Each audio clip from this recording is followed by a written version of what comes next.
He's a rational investor, dividend digester, saves some of his paycheck just like all his ancestors. Him looking for high yields, that's never the case. He's seeking 6% returns, slow and steady wins the race. We pay our debts in our currency that might be unfurled if it's no longer the reserve currency of the world. Confidence in the dollar is permanent, just ask any scholar. People are exchanging their dollars for dog money. Dog money? Dog money. Dog money. We trading it in for dog money. Dog money. Dog money. Dog money. Dog money. I'm putting it all in dog money.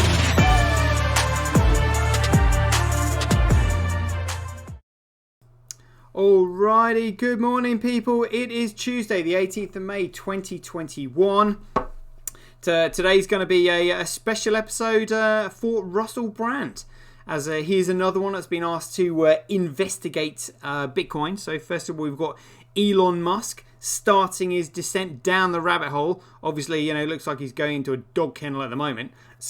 But he'll get back on track. But this is for Russell Brand. So Russell, if you're listening, this is a show especially for you. Please reach out to me on social media. Twitter mainly is the best one. Twitch preferably. I check both on a regular basis. Happy to answer any of your questions. And you being a very philosophical guy, you should have lots, and I will be able to explain it all to you because the fundamentals is my speciality. So we're going to start off with this, especially for you. So I've written this one that says Bitcoin, credibility as currency, because this is what you were discussing on your show that I watched this morning. So let's start with this then. So currency gets its credibility from being neutral money, which means no one single entity should be able to control it. If a single entity were able to control a currency, it would effectively become a security and a token at best.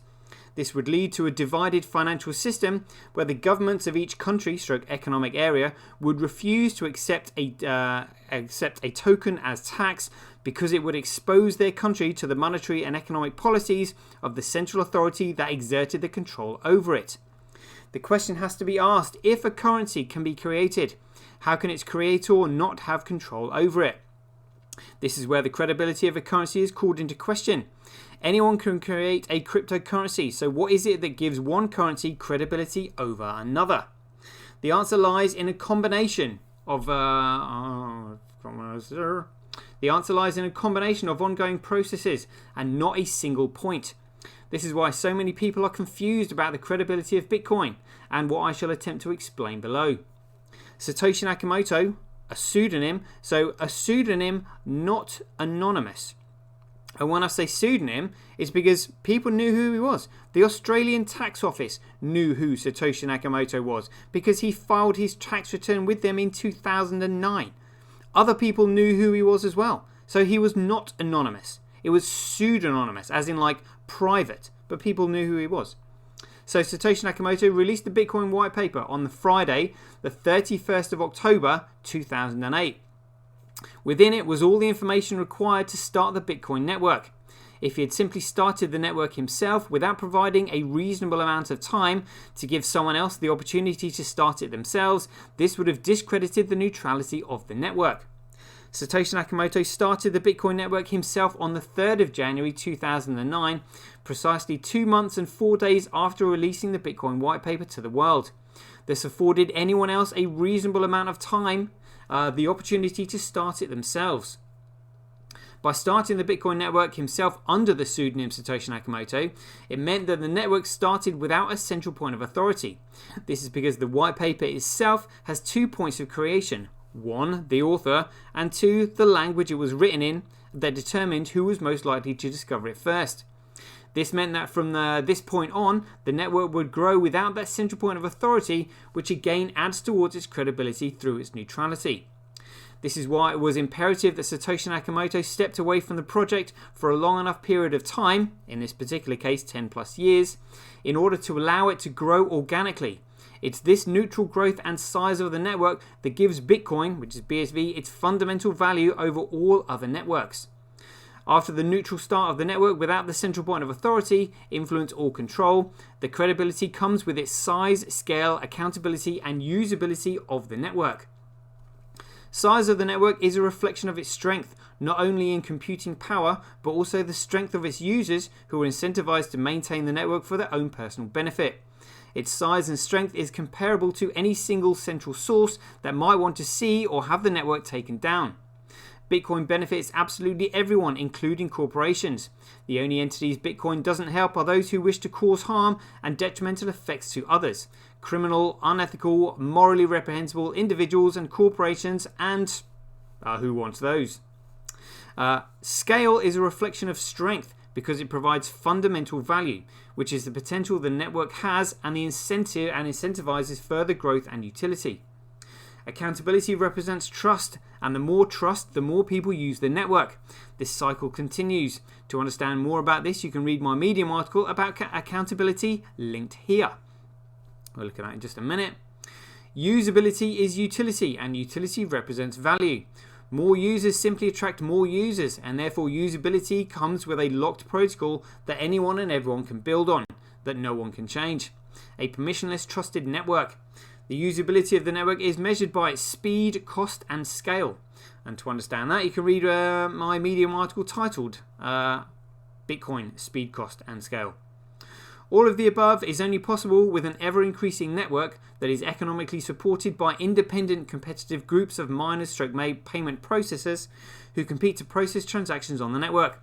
To understand more about the true decentralization, you can read my Medium article titled the same, linked here, Bitcoin, True Decentralization. See, I've written it all. Competition is an ever-increasing state that can only remain decentralized in an ever-increasing market. The only protocol capable of achieving an ever-increasing market is the protocol that Satoshi Nakamoto designed and described in his white paper titled Bitcoin, a peer-to-peer electronic cash system. This protocol, named Bitcoin Satoshi Vision, is known as Bitcoin SV and has the ticker symbol BSV. And to understand why Satoshi Nakamoto's Bitcoin protocol is known as Bitcoin SV and has the ticker symbol BSV, you can read my Medium article titled Bitcoin, A Tale of Blockchain, BTC, BCH, and BSV, linked here. There we go, Russell. So I hope you enjoyed that. Actually, we'll have a quick look. I did quite enjoy this article here. I mean, the title sort of like says it all. So I said, Bitcoin, it's accountability, not anonymity, that protects us.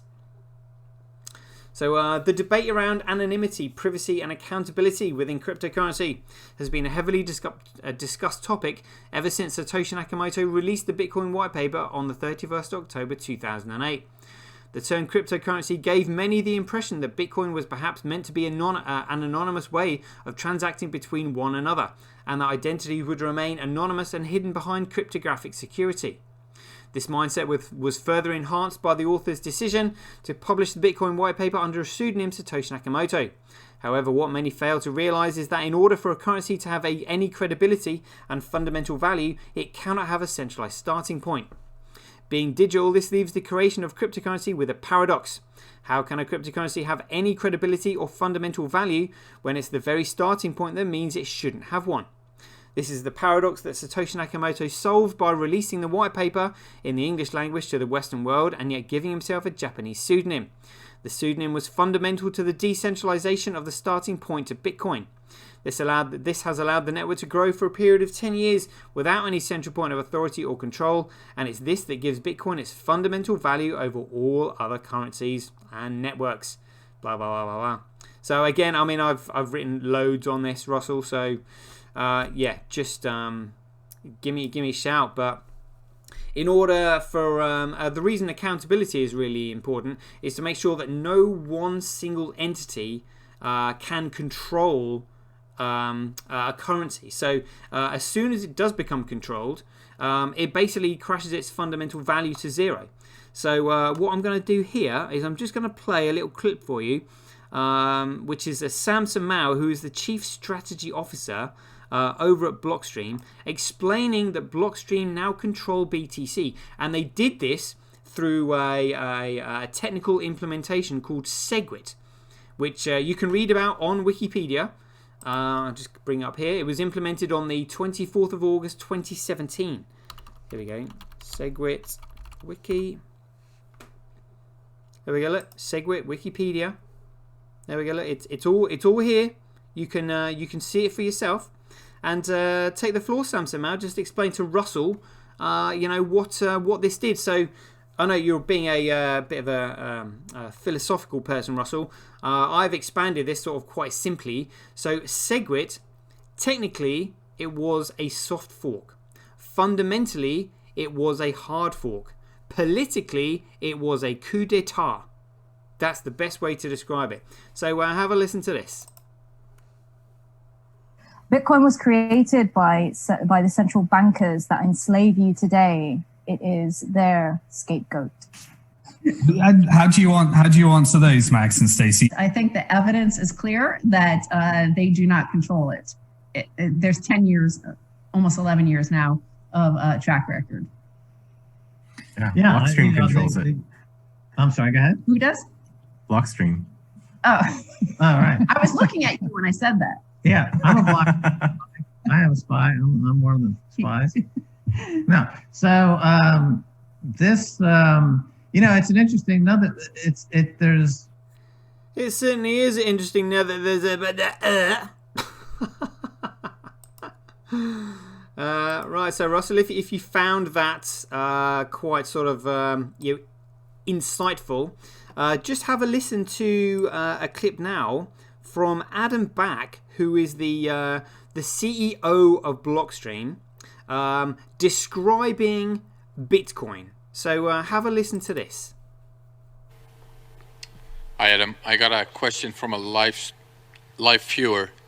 So it's from Arnhem. In Arnhem they have the Arnhem Bitcoin Stop initiative, which has got like 100 restaurants and bars and shops and all these sort of, they're actually accepting Bitcoin today. So they're kind of struggling with the fee situation right now. So they're kind of looking for a solution that's ready today, like something they can use as soon as possible. Now, one solution you mentioned is to use off-chain services where people could, put a little bit of money somewhere off-chain at some service provider and payments happen off-chain. The other solution would be to use an altcoin that has very cheap fees. Do you think one solution is preferable over the other? And if so, why? So, fee estimation in some cases is quite bad. If you're paying a friend, you can probably afford to wait 4 hours and not pay a priority fee. So I'd encourage everybody to get a wallet that allows you to override and set your own fees, set them lower. Make sure to turn on replace by fees so that you could increase them later if you guess too low. Lightning, maybe they could be an early adopter of Lightning, but that's not really ready yet, so. Well, you can download and make transactions and stuff, but I agree that the wallet integration is not complete. You could have, I think some Bitcoin businesses have a tab, so you pay them and then you work your tab down and presumably you can cash your tab out if you don't use it, if they have repeat custom, or maybe the shops in the local area could make a shared tab or something in anticipation of, somebody in the local area who's a technology expert could make a local Bitcoin tab that's interoperable between the shops and some kind of app to do it. Thanks, everyone. Thanks, Adam. Now, Russell, does that sound like how a currency should work? Like a peer-to-peer electronic cash system? If you're paying a friend, you could probably afford to wait 4 hours. Like, seriously? Like, it doesn't take much intelligence to figure out that what you've just listened to is absolutely ridiculous. So just everybody in Bitcoin SV knows me, so just reach out to anybody. They'll put you in contact with me. Let's have a chat. We'll bring you on the show if you like, and then I'll talk you through everything. But in the meantime, if you're enjoying this show so far, I go through the figures every day, just because we like to keep an eye on the markets and all that. So bear with me as we go through this. Check this out. Here we go. Rock and roll. Here we go, people. This is the crypto forecast, the strength of the system, the health of the network, where we find out what's up with what is going down. SK83M says the future of finance. Yes, indeed. KB Dad asking me if I want to buy more followers. A little running joke there, Russell. If you probably wouldn't get that, I get asked if I want to buy followers all the time, but I go around blocking people. So if I wanted followers, I wouldn't block everybody, is my answer. So anyway, let's have a look at this. So we'll start at the bottom here, Russell, because block size represents the data flowing through the chain. Now, this is what Bitcoin represents. Bitcoin is all about data sovereignty, data security, and data efficiency. If you've ever seen a documentary, I think it was The Greatest Hack, where Brittany Kaiser said, I can't remember what the date was, when she said that data surpassed oil in its value. Data is the most valuable commodity on the planet. And Bitcoin is the world's largest data system, providing data security. And it's Bitcoin that financially maintains the data sovereignty. So along with data sovereignty, we have monetary sovereignty, and it combines the two. It's just a phenomenal system. So basically, the value of Bitcoin is backed by the value of data sovereignty, because it creates data sovereignty. It's just brilliant. So this is the use of it. So this is the utility here. And look at this. Bitcoin, which is BSV, has got 75.5% of the data on its network. That's why this is at the bottom, because it's the foundation. So I mean, look at this. Look at the size of the foundations here. So then you've got data volume, and then you've got transactions. So it's the transactions that obviously upload the data onto the network. And look at this. Not only do we have more data on the network, we've also got more transactions. Oh no, not quite this morning, but normally we do. 41.6% for Bitcoin, 15.5% for Bcrash, 42.9% for Coolcoin. Network nodes, again, network nodes are just simply the miners who provide the hash rate, and then we've got the hash rate, which is the amount of computing power that miners put towards the network, which shows their investment in it. But miners chase profits. So at the moment, they can only mine the coin that actually provides them with enough profit to sustain their operations. But the difference is these prices that you will see, because they're misguided, they're speculative, because neither Bcrash nor Coolcoin have any fundamental value. And if they don't have a fundamental value, well, what does this price represent? Well, the price represents a speculative price, which just simply means that when knowledge catches up with speculation, their speculative price will soon match with their fundamental values at zero. It is going to be horrendous, which is why I'm trying to explain this to people as clearly as I can. But as I'm sure you're probably aware, there are a lot of really, really stupid people out there. And stupid people are dangerous. And one of the reasons stupid people are dangerous is because they're inconsiderate. And when they're inconsiderate, they do inconsiderate things, which makes them a danger to you. So that's why I block people and stay away from them. So just as a bit of fun here, we're going to play Spot the Biggest Block on Bcrash in this column here.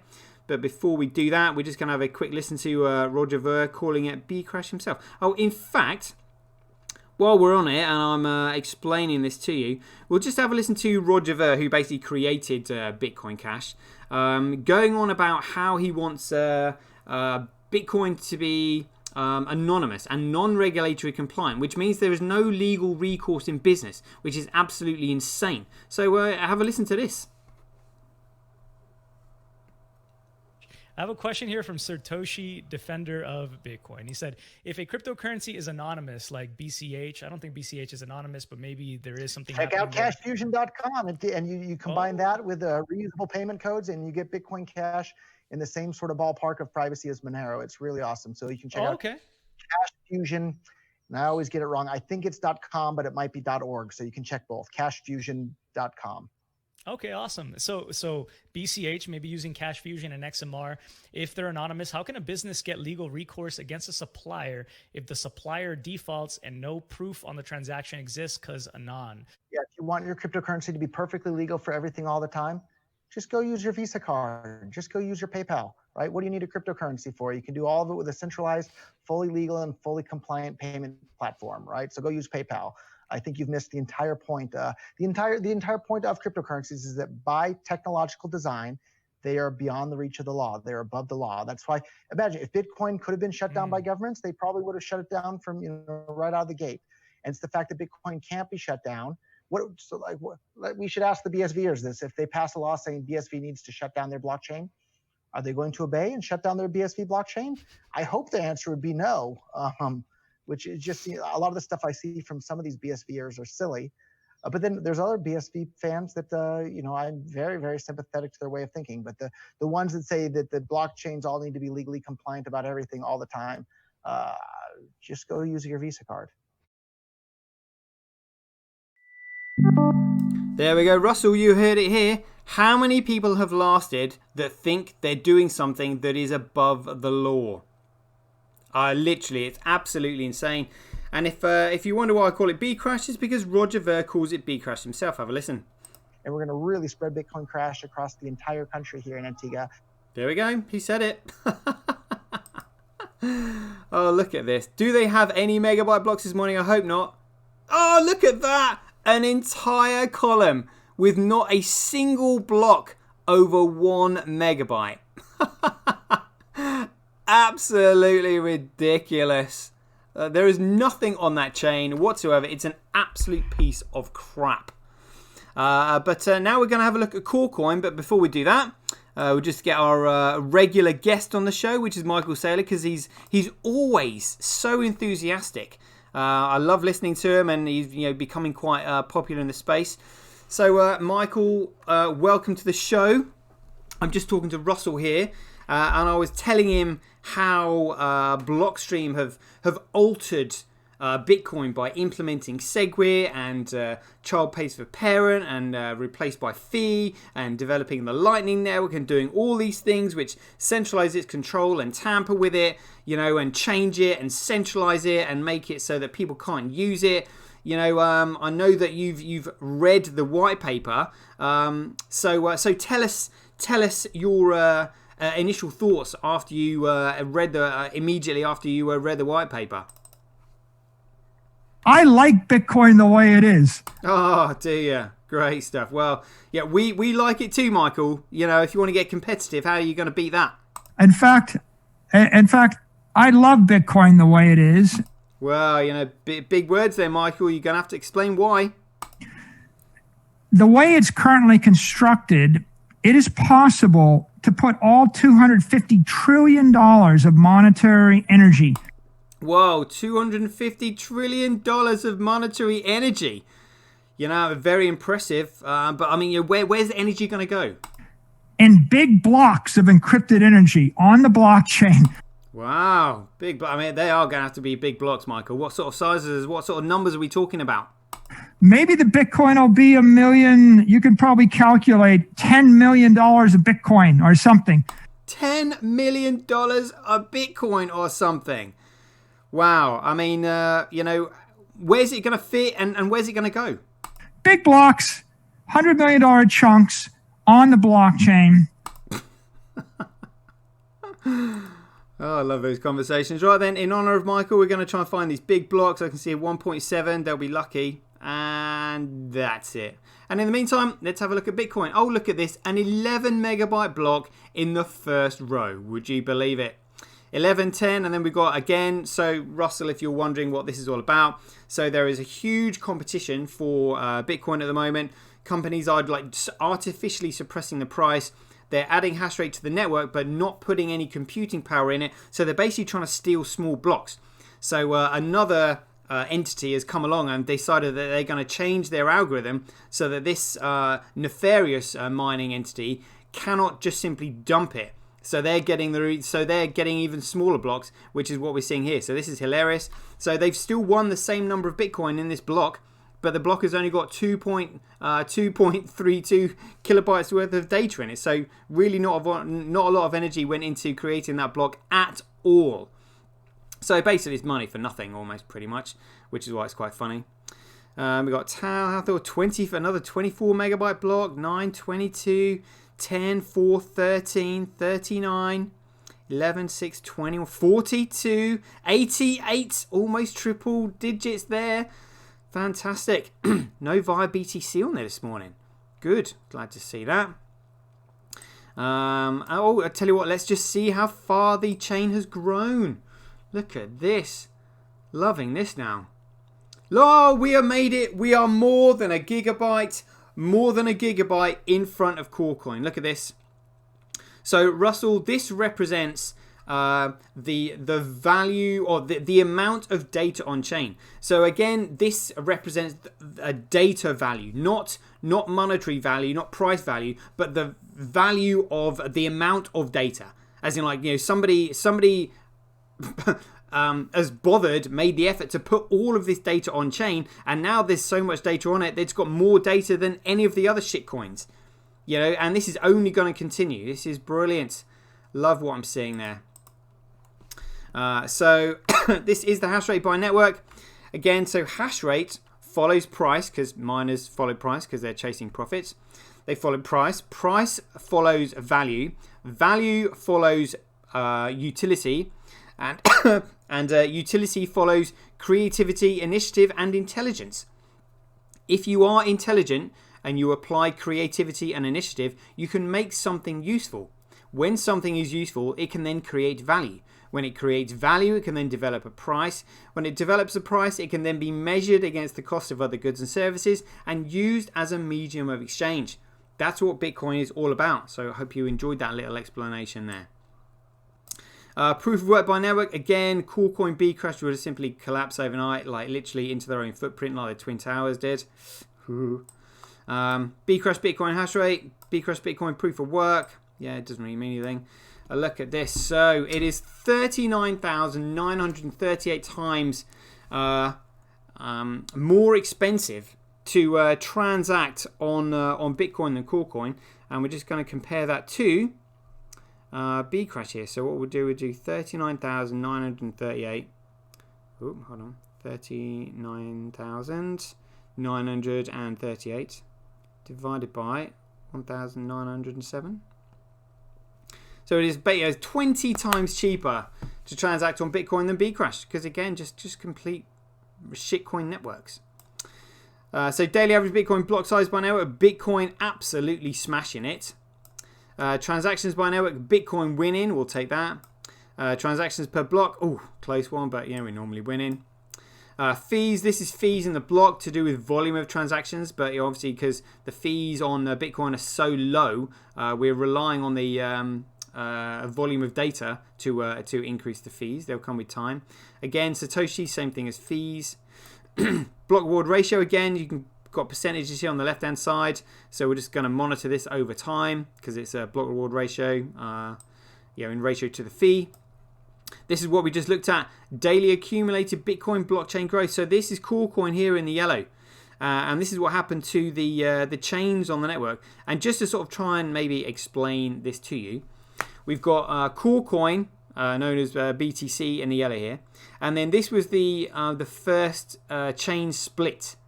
So the protocol followed this green line, and then another group of areas like Roger Ver, who we just heard, tried to change the protocol again, which is why I had to split. And so the original Bitcoin protocol now follows this red line, and the red line has now surpassed this yellow line because it is the genuine Bitcoin. Let me just see if I can find a picture that would explain this for you quite well. 2 seconds. I'm going to send a picture to myself here, Russell. Just bear with me. In fact, I might even have the picture here because I do actually often use it on my shows.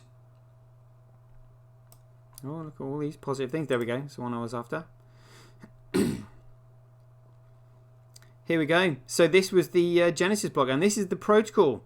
This is the protocol just simply moving along. So as you can see, BTC changed. Chain split on the 1st of August. 24th of August, SegWit was implemented, going nowhere. And then again happened here, 15th of November 2018, chain split when they added Schnorr signatures and, cash fusion and all this kind of crap. And so Bitcoin just simply continued. But what's changed is the ticker symbol and the price. So I'm sure you can imagine, how undervalued the price is, which we will look at very shortly. But yeah, I mean, the investment opportunity, the greatest investment opportunity in history is upon us right now. Yes, indeed. So that's what we're looking at. So this is the protocol. Split, and it just carried on. And now we're past it. Amazing. In fact, we will enlarge this just so we can see it in all of its glory. Look, oh, let's just drag that out a little bit so we can sort of magnify it so we can see that it is over by a gigabyte. Oh, look at that, just over. Yep, look at that. Bitcoin. Yeah, Bitcoin. Look at that. So 353 gigabytes in comparison to Coolcoin. That's 352. Dear, oh dear. Oh, it's not looking good. It's not looking good for them. But that's why we call them shitcoiners with shit for brains. So this is the global hash rate, 7 days. Not as significant or relevant as global hash rate 24 hours, which we'll look at here. This will probably match a Coolcoin because Coolcoin's currently got 96.9% of the global hash rate. Here we go. So these two will look very similar. Yeah, again, just pool and amp pool trading places. Everything else looks pretty much the same, yeah. So this is Coolcoin. That's Bcrash. Again, Hathor on there just spoiling the party for these shitcoin enterprises because they're on there literally, you know, like not having a clue what they're doing because they don't understand Bitcoin. But this is Bitcoin. So obviously the idea is to squeeze these shitcoiners off the chain. Like we don't want via BTC on there. We don't want BTC.com on there because they're shitcoiners. You can see them here. Huge amounts of hash rate on Bcrash. Yeah, you know, and on Coolcoin as well, really. Yeah, so we don't really want them on Bitcoin, and they're being squeezed off. So basically, you know, they're going to be desperate to get their hands on Bitcoin once they realize that Bitcoin is the only one with any fundamental value. And if they can't mine it, well, how are they going to get their hands on it? They are going to be dumping their bags of shitcoins to exchanging it for Bitcoin. Literally, the miners will be the first big entities to move. Literally, that will be the start of the earthquake. So just watch this. But if you're wondering what the short positions are that I'm talking about, take a look at this. These are the longs and shorts on Bitfinex. The red line at the top is the volume of short ratios, and these are the longs along the bottom. And you can see the ratio as it moves here. So it started off here at about 85% short ratio.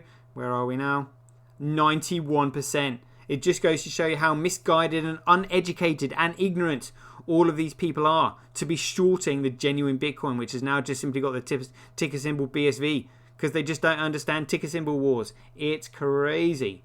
Crazy. And I saw you on your show trying to understand how Bitcoin works. This is all you need.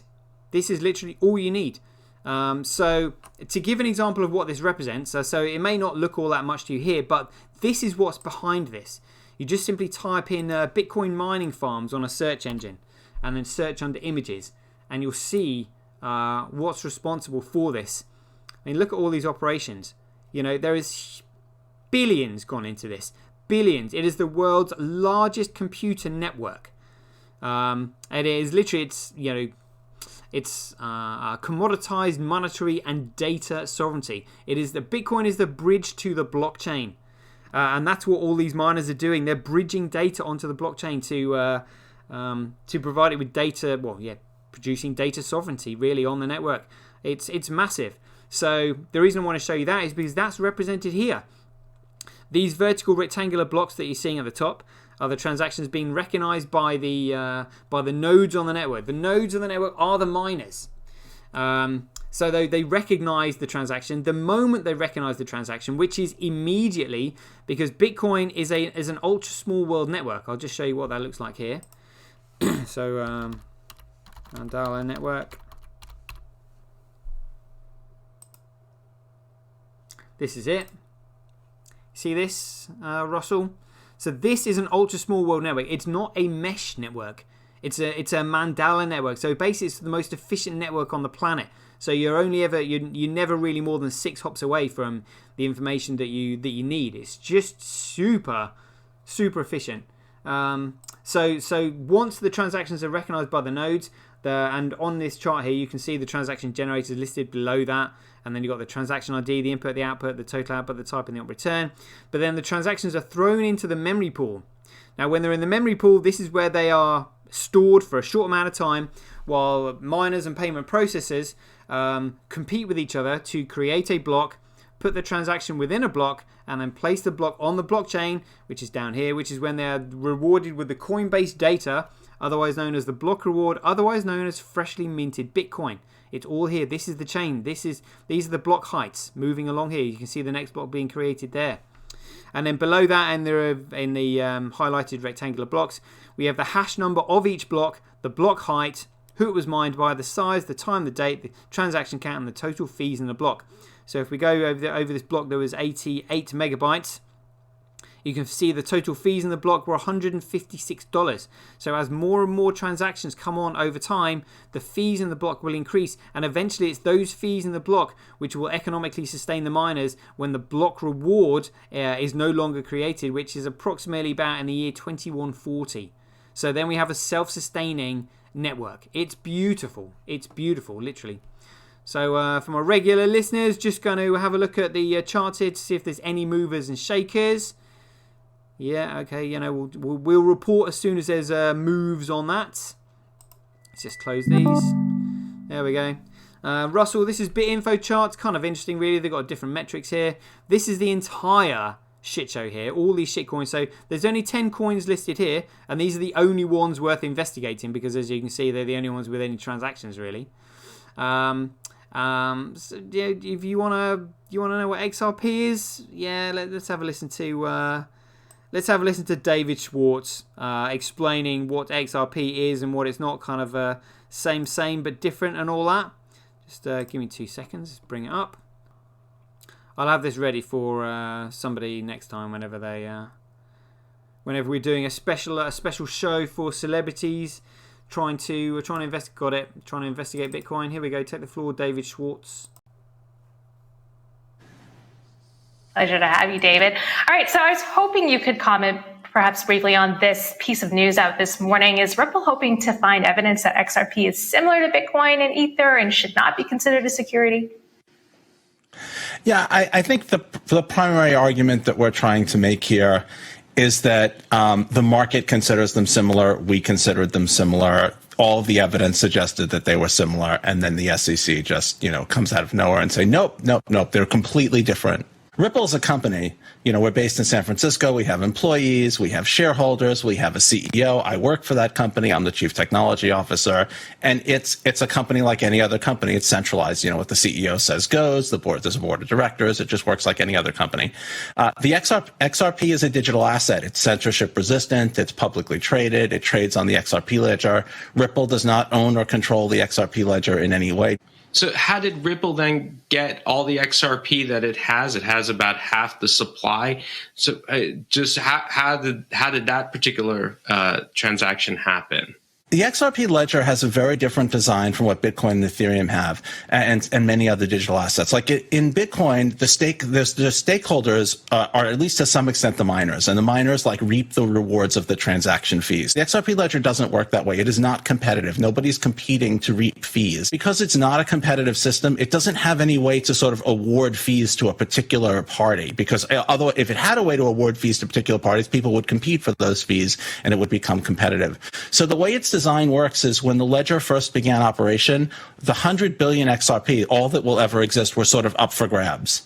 And lots of people grabbed XRP out of that system, but it just so happens that obviously, just like early miners mined, huge amounts of Bitcoin before the public knew about it or was using it, early XRP users grabbed large amounts of that pool of XRP.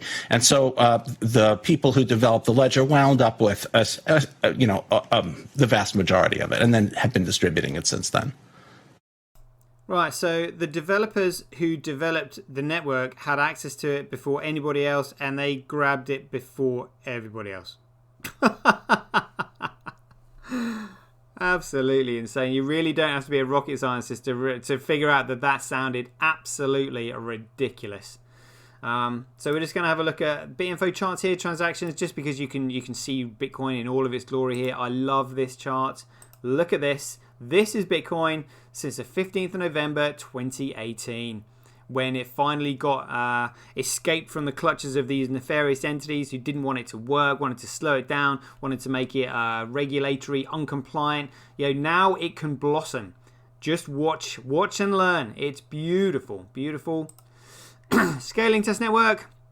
Again, so I think they reset the scaling test network. The scaling test network runs parallel to the mainnet. So they can reset it. The main figures we're looking at here are in white. So we'll look at that. 5,124 transactions a second registered on the mainnet, and a 608 megabyte block. You know, no other distributed ledger technology network can get anywhere near that. No, because they just simply don't have the technical know-how or the patents anymore. Now, really. Huh.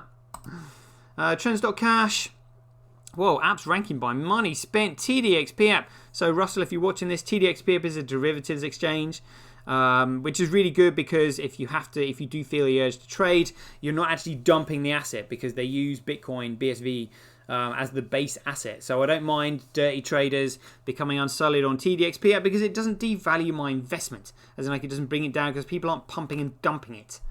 Apps ranking by performed actions. Again, we worked out we only know about what sort of 20% of the transactions on the network are, which means other large entities, exceptionally large entities, are using it that we don't know about.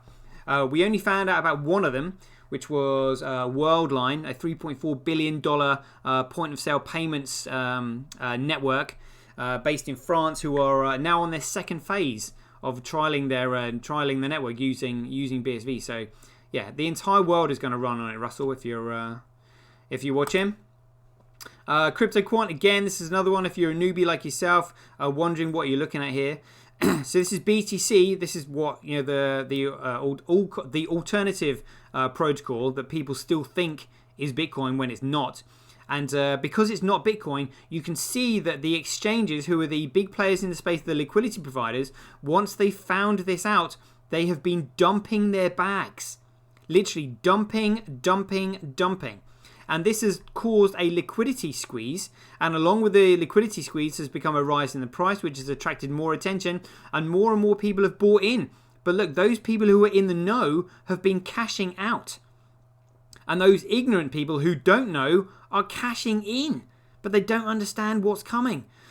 So effectively, this price line here on BTC is going to come down even sharper than this. Because as soon as these guys found out about it, they were like, well, we kind of like want to keep it to ourselves. So we'll sort of offload it just kind of like, you know, quite quickly, but, you know, not to cause too much of a panic because we don't want people to know the game is up and we found this out. Because if everybody else finds out, the price isn't going to go up. And therefore, we're not going to get as much value for money as we're selling. Yeah, well, for them as we're selling them. But these people know. Just like the guys over at Coinbase when they did their IPO, they cashed out literally as soon as the IPO was done. You know, the majority of the top bods sold between 80 and 100% of their shares. A basic exit count because they know what's coming. Coinbase is a bucket shop, and yet it had $100 billion valuation. Absolutely insane, and they knew it. They knew it, which is why they cashed out. All these people who are in the know are cashing out.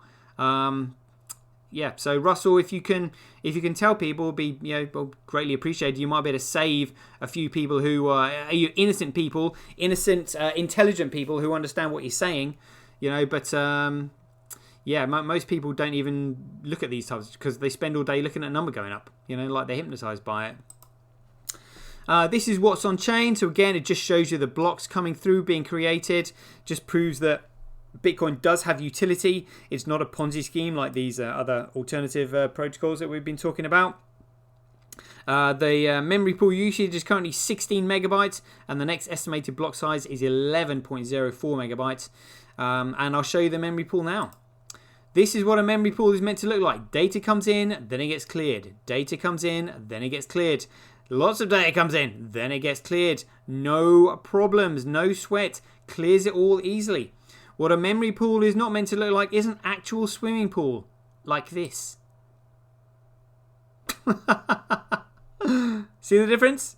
See the difference? Yeah, all his data just stuck there. Can't be moved. Because they're trying to clear it using 1 megabyte block sizes. It's absolutely insane. And we'll show you what it looks like on the TX Street here. So, last block, 5 minutes ago.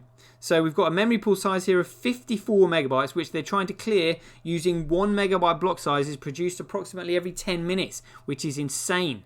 And look, there's a median fee of like $6.62, which just means that, yeah, that's the average fee for the transaction. So if you want to go down and buy a coffee, let's say you spend, I don't know what a dollar is in the United States, but $3-4 on a coffee, you have to spend $6.6 on the transaction to get the coffee on top of it.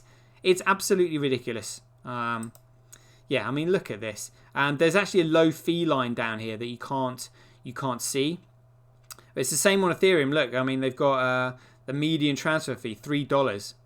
And look at this. This is this is Ethereum, you know. And just to have a quick laugh at Ethereum, somebody sent me this through. We'll just have a listen to Vitalik Buterin talking about fees. Have a listen to this. I'll just see if I can find it quickly. This will be making an appearance on my douchebags of Bitcoin videos very soon. Just waiting for this to load. Here we go. Love it. Looking good. My notifications. Where was this one? Got it. Here we go. Check it out. Have a listen to this.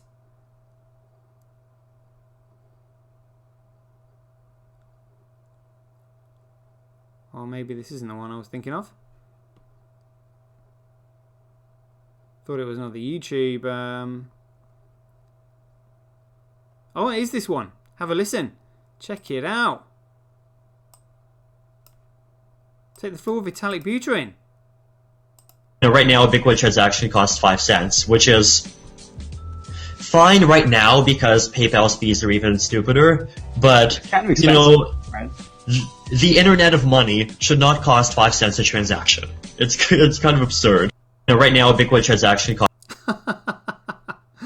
So that was Vitalik Buterin negging on a 5 cents transaction, and yet we've just seen here that ETH now have got a $3 transaction. In fact, it will come up here in just a second, so we'll be able to see it when it says median fee. Median fee $3.75. Dear oh dear, dear oh dear. But this is our own shit show, Russell. This is like just literally the amount of money that's just simply being printed hand over fist. And to show you how the powers that be are actually trying to keep us in the dark about money, just have a quick listen to this when people do try and investigate how money is made. Here we go. There is no guide to how this whole system operates. To give you an example, a researcher at the BBC working on a Robert Peston documentary went to the Bank of England and said, "Can you give me a guide to how money is created?" And they just said no. There we go. And is that money doing anything? Because obviously you remember, they call it stimulus. It's meant to be stimulating the economy. Let's have a look at that. Is it stimulating the economy? The velocity of money circulating? No, it's not. And they stopped it here on Q4 2014, but we'll have a look at that a little bit later. Look at this. This is what it looks like now.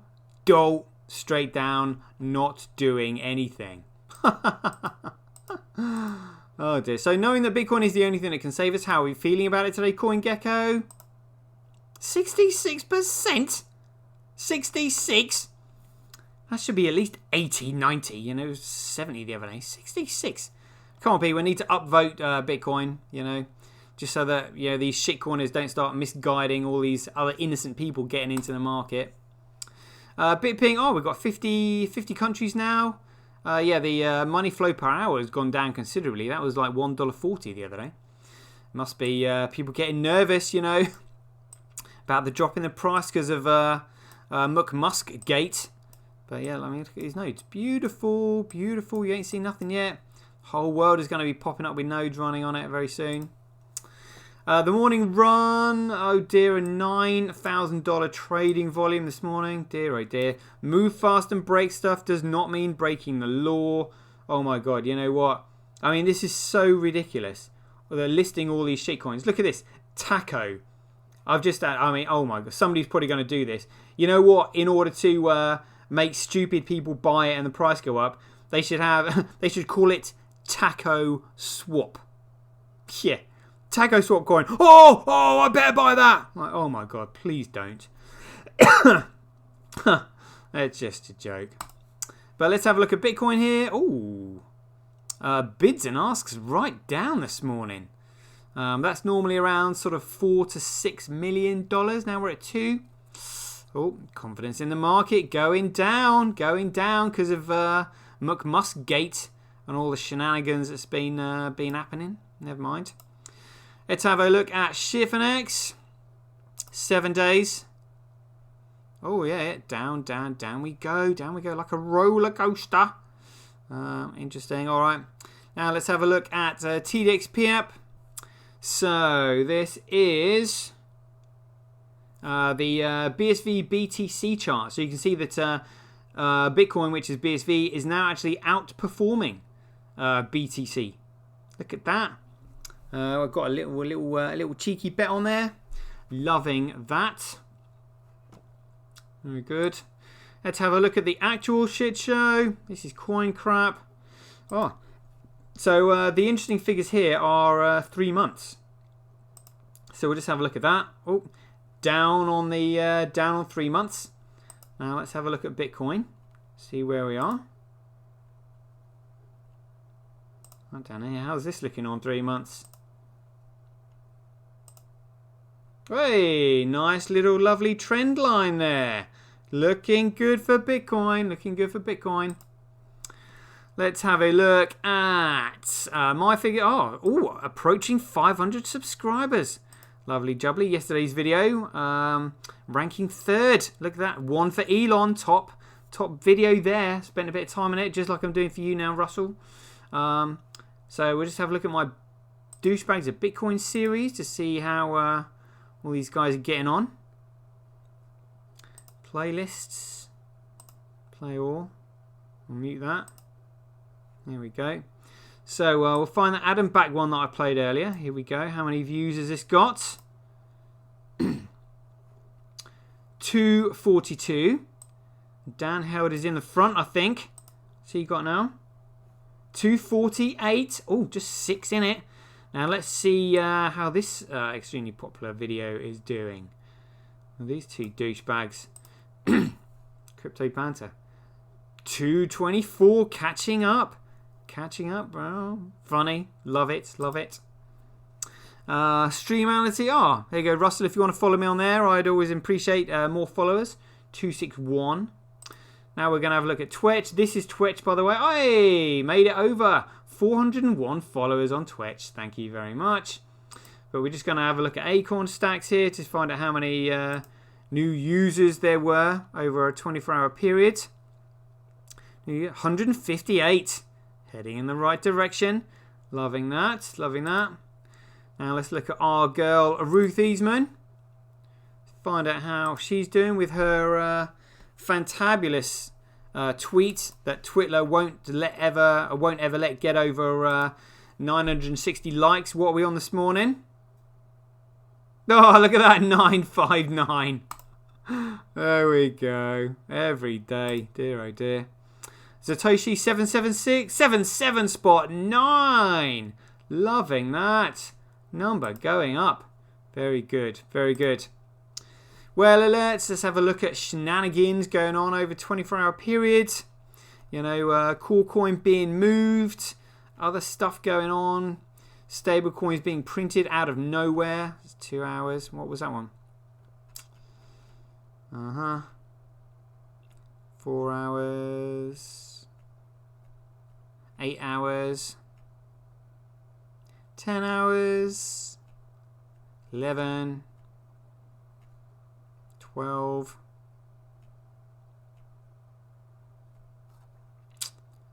Okay, that.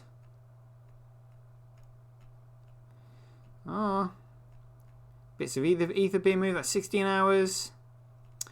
No $1 billion prints over 24 hours. Never.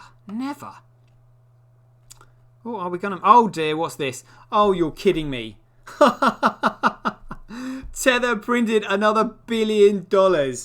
You know, Russell, this is why the price of Coolcoin goes up, because you've got all of these exchanges selling out because they realise it's got no fundamental value, and then Tether just simply minting $1 billion from out of nowhere. Absolutely hilarious. We'll just report that to New York State Attorney General. Yeah, Lolita James. What a joke. What a joke. There we go. We'll cross-reference that on stablecoin printer in a minute as well. 19 hours, 20 hours, 21. Any more? Like literally, it's almost like $1 billion on a daily basis from Tether. It's absolutely insane. 23, and we're there. There we go. Let's have a look at stablecoin printer. That $1 billion should be there. Yeah. Oh, I haven't reported it yet. Soon, that'll be there tomorrow, no doubt. Oh my goodness. I've already blocked quite a few followers this morning already. Any others? Oh no. Oh. BSV in his profile. Looking promising. Oh. Alright, okay, yeah. BSV follower. Nice. Nice one, okay. Recently joined as well. Found me already. Welcome, welcome indeed. Right, people, there we go. Shout out to everybody in the chat box. Arcade Rob at the top. First one in there this morning. Like a whippet. KP Dad, SK30AM, Stubbzug from Hawaii as well. Thank you very much for joining me. Yeah, there we go. Right, then, people, share these people out. Please tag Russell Brand. You never know. He might actually watch this video and contact me. Just reach out whenever you like. But don't want to put him off too... Oh, an epic hour show. Epic hour, yeah. So we'll leave it there, folks. Again, hopefully live at 5 if my voice holds up. So enjoy the rest of your day. Catch you guys later. Get paid for posting your pics on Relica. Download the app now at www.getrelica.com. Get your tweet etched on Twitch, forever on the Bitcoin blockchain. Do it today at www.jointwitch.com. BuyBSV.live, the best place to buy Bitcoin SV online.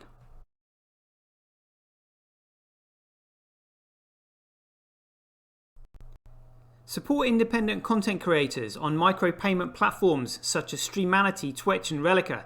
We should profit from our data, not the large corporations who track, monitor and sell it.